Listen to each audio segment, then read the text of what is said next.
I'm realizing most of all that how we feel about ourselves really does govern how we traverse the world and how we, I guess, experience life. Most of all, I'm realizing that we often play defense to the world when we're the ones that attack ourselves, and it's not the world. Not to say that there's not bad in the world, not to say that, things don't happen negatively, but to say that, we're often our biggest critic when it comes to anything, but we're also the one that hides from our own criticism. It's almost as if we tell ourselves exactly what we're supposed to do in order to, I guess, heal or to get over whatever it is that's holding us back, but we ignore it. And I think we ignore it not necessarily out of negligence or ignorance, but fear. And I don't think it's necessarily just fear of the situation or fear of the feeling, but fear of who we are outside of that feeling. I realize that a lot of times we get captured by the things that we sort of experience in terms of our expression and whatnot, to the point where a lot of who we are is based on a recurring feeling or a recurring set of behaviors and this, that, and the other. And I feel like breaking that cycle is sometimes what we find uncomfortable. And I feel like that discomfort is sort of necessary in order to grow, because if you associate yourself with a certain idea or a certain way of feeling, then of course, when you step outside of that zone, and of course, when you feel something different, you're going to feel out of line. I think it's our attachment to certain ideas and attachment to certain, I guess, characteristics about ourselves that makes us such a solid thing and makes us so stagnant in the sense of our own growth. Like, if I really think that who I am in general is sad, and I get sad one day, then I'm going to do stuff that enforces that idea. And when I feel uncomfortable, I'm going to do stuff that enforces that idea, because I think it's my foundation. I think that's where I sort of rest my head. And I realize a lot of times with people, it's not necessarily something they generate themselves. Of course, it's something that, is sort of dictated by their environment, their upbringing, blah, blah, blah, et cetera, et cetera. But I feel like once we become conscious of something like that, it's our not necessarily responsibility, but it's the greatest thing we can do for ourselves to sort of relinquish some of the bonds we sort of establish within ourselves. And that's what I think it really means by our cage is not what contains us, but what we contain within ourselves. Because ultimately, that's what dictates everything. It's about the patterns that we sort of ignore about ourselves. Like, I'm realizing this a lot recently, especially with my general feeling of worry or doubt about anything in my life. And it really took me to sort of sit with that feeling to understand it to a much greater degree. And what I mean by sit with it is genuinely, whenever you're feeling some type of anxiety or some type of anxiousness, allow yourself to be conscious of how you're feeling, very intently and without thought. I realize sometimes we try to replace our negativity with an over excessive amount of positivity, but one thing I'm getting is that doesn't resolve the issue. It just gives you a temporary fix at times. It's important to sort of face everything head on, to show it and to show yourself that whatever feeling or whatever negative thing you're encountering is not inherent to you and not a part of you. In becoming aware of it, I feel like we're giving ourselves the freedom to realize that it's not there. It's not there in the sense that it's not us. It's not who we are, and it's not all governing as it pertains to our expression. It's important to sort of broaden your perspective of yourself as it pertains to your feeling and your expression to accommodate new things. Because I realize if we keep repeating these same cycles and cycles, then we're never going to get anything new. Nothing changes if nothing changes. And I made a video about that so long ago, but I'm thinking that this stuff starts to get more and more prominent the more I experience life, because I realize we actually hold on to so much more than we think we do in terms of who we are. Like, I realized recently that I sort of do worry about a lot more than I need to. I might worry about a lot less than a typical person, but I worry about a lot more than I need to, in the sense that, we have a lot of doubts and mistrusts about how we are in our place in the world. And I'm realizing that it's not necessarily doubt of the world or doubt of anything but doubt of ourselves. And it's not even doubt of ourselves as much as it is comfort with the idea that who we are doesn't have to change. And what I mean by that is, I feel like we get comfortable. We get excessively comfortable where we are. And I don't think it's necessarily a bad thing, but I think when it comes to people who do want to grow and want to change who they are for the better, it's important to recognize that who you are is not your final, destination. The path isn't completed where you are. As long as you're alive and breathing and continuing to progress onward, that's where the path is. And it's important to sort of not, degrade yourself in thinking that, who you are is some type of stagnant thing. I don't say that to mean that, who you are now isn't good. I think that you have to love who you are now in order to move forward with who you want to become. But I think recognizing that you want to be better and recognizing the parts of yourself that seek out change are the most important things you need to do in order to change. And I think the parts of ourselves that seek out change aren't always, saying, oh, I want to change this characteristic about me, I want to change this, but more so changing how I think about myself as it pertains to this. Like whether or not I think I'm able to do something, instead of like trying to instill myself with the, I guess, necessary facilities to do so. But I think both should be done in sort of a conjunction. It's almost as if, like, if I want to be an artist of some kind, instead of just telling myself like, oh, I'm a great artist, or oh, I'm going to be able to achieve this, or I'm going to be able to do this, that, and the other, it's important to affirm. But I feel like our affirmation is sometimes misplaced by our relative doubt of our ability. And that's not to say that affirmation is to replace doubt, but to say that we have to face why we're doubting. We have to sort of face the reasons why we feel a certain way about certain things. And sometimes I find that we don't have good reason. And that's all the more reason to sort of let it go. But it takes your conscious awareness and your conscious presence with whatever the thing is that you're facing in order to sort of get rid of that something. You sort of have to disassociate your identification with that feeling or identification with that certain mode of thought. Because if you constantly think that you're not able to do something, you constantly think that you're not able to achieve this specific thing, then it's going to be expressed in your action. It's going to be expressed as this, that, and the other, and even your anxiety within a situation.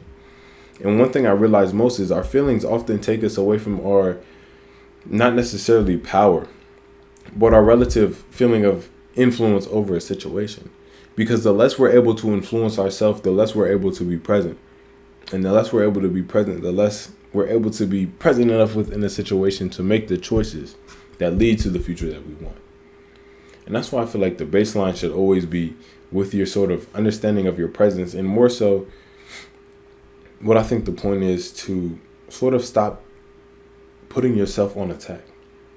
I feel like we often play so much defense around the world because we hold the idea of ourselves or the idea of our expression so firmly.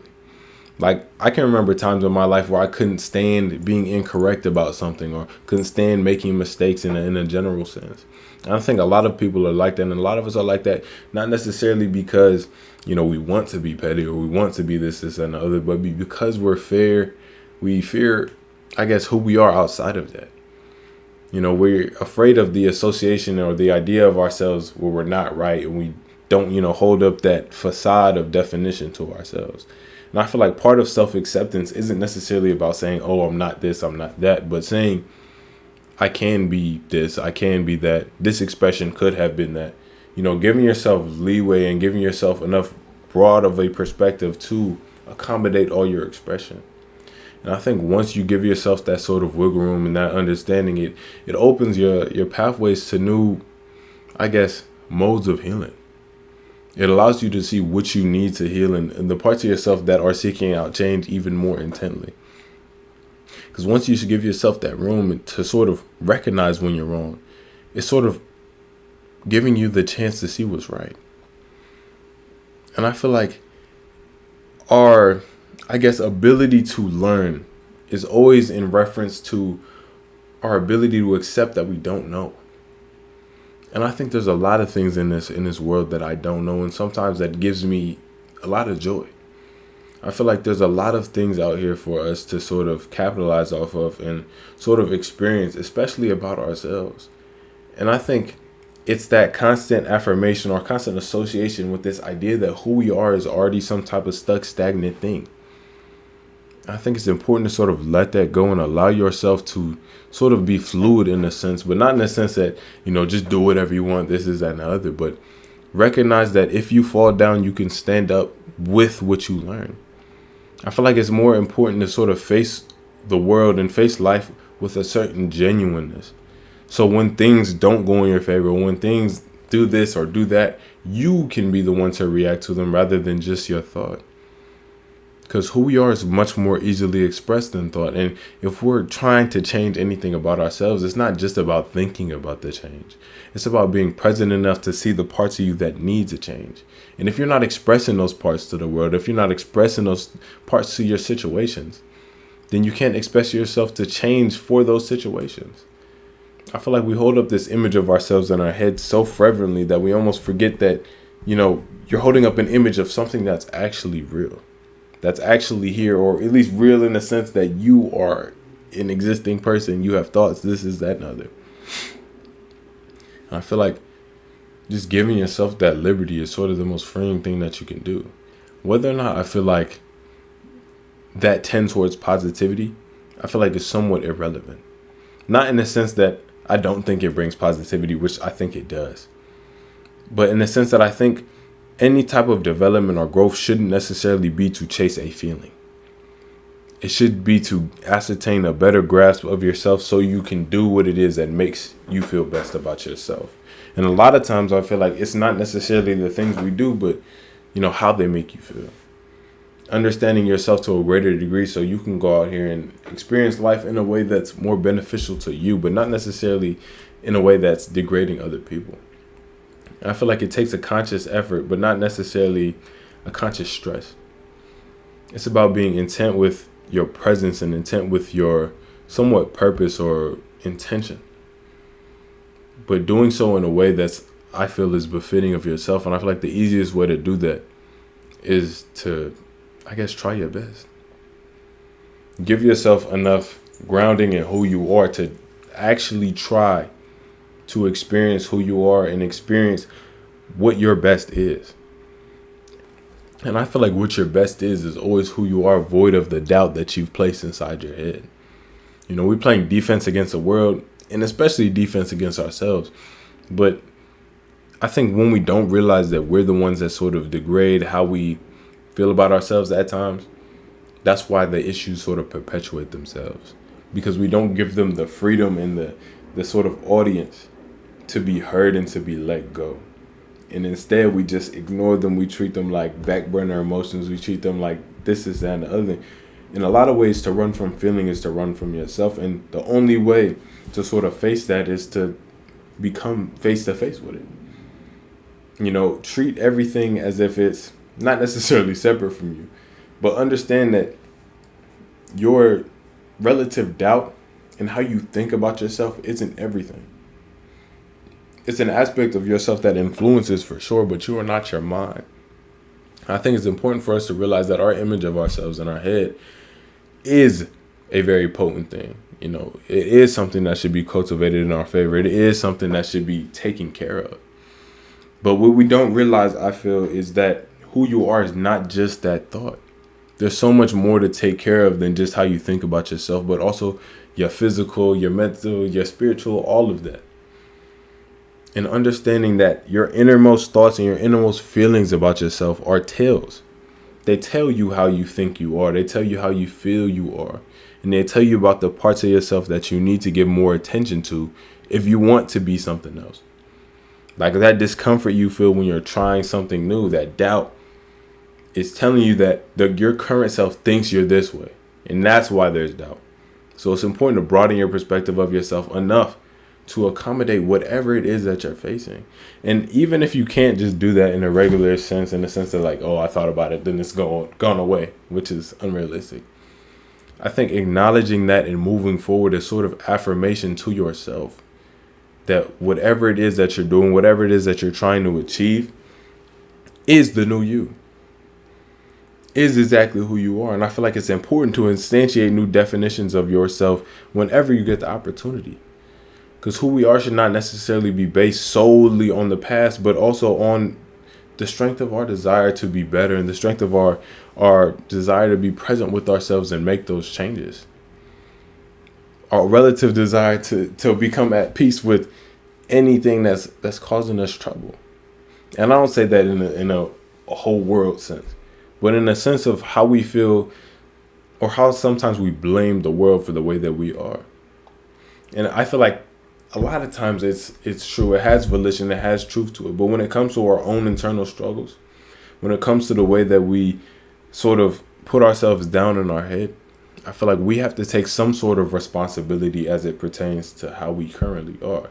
Especially if we're conscious enough to see that, then we have to be conscious enough to give ourselves love and place that within our awareness to the point where, everything that we experience can be an expression and embodiment of that love rather than something, we don't like.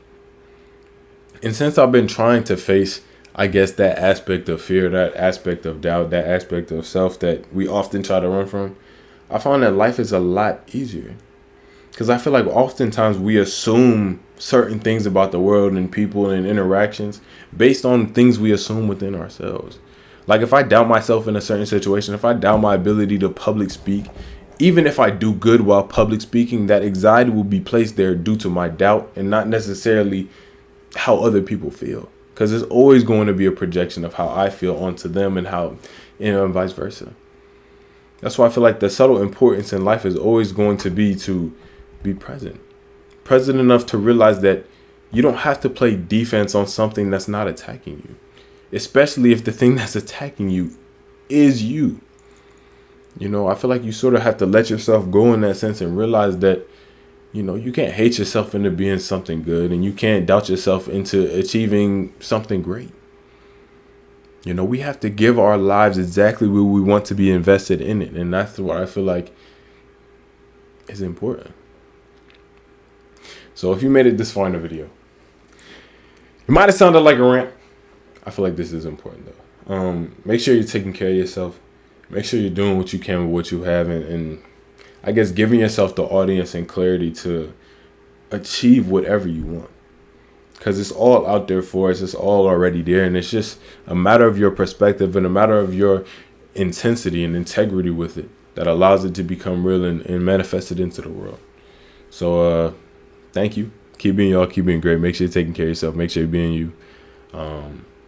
Yeah.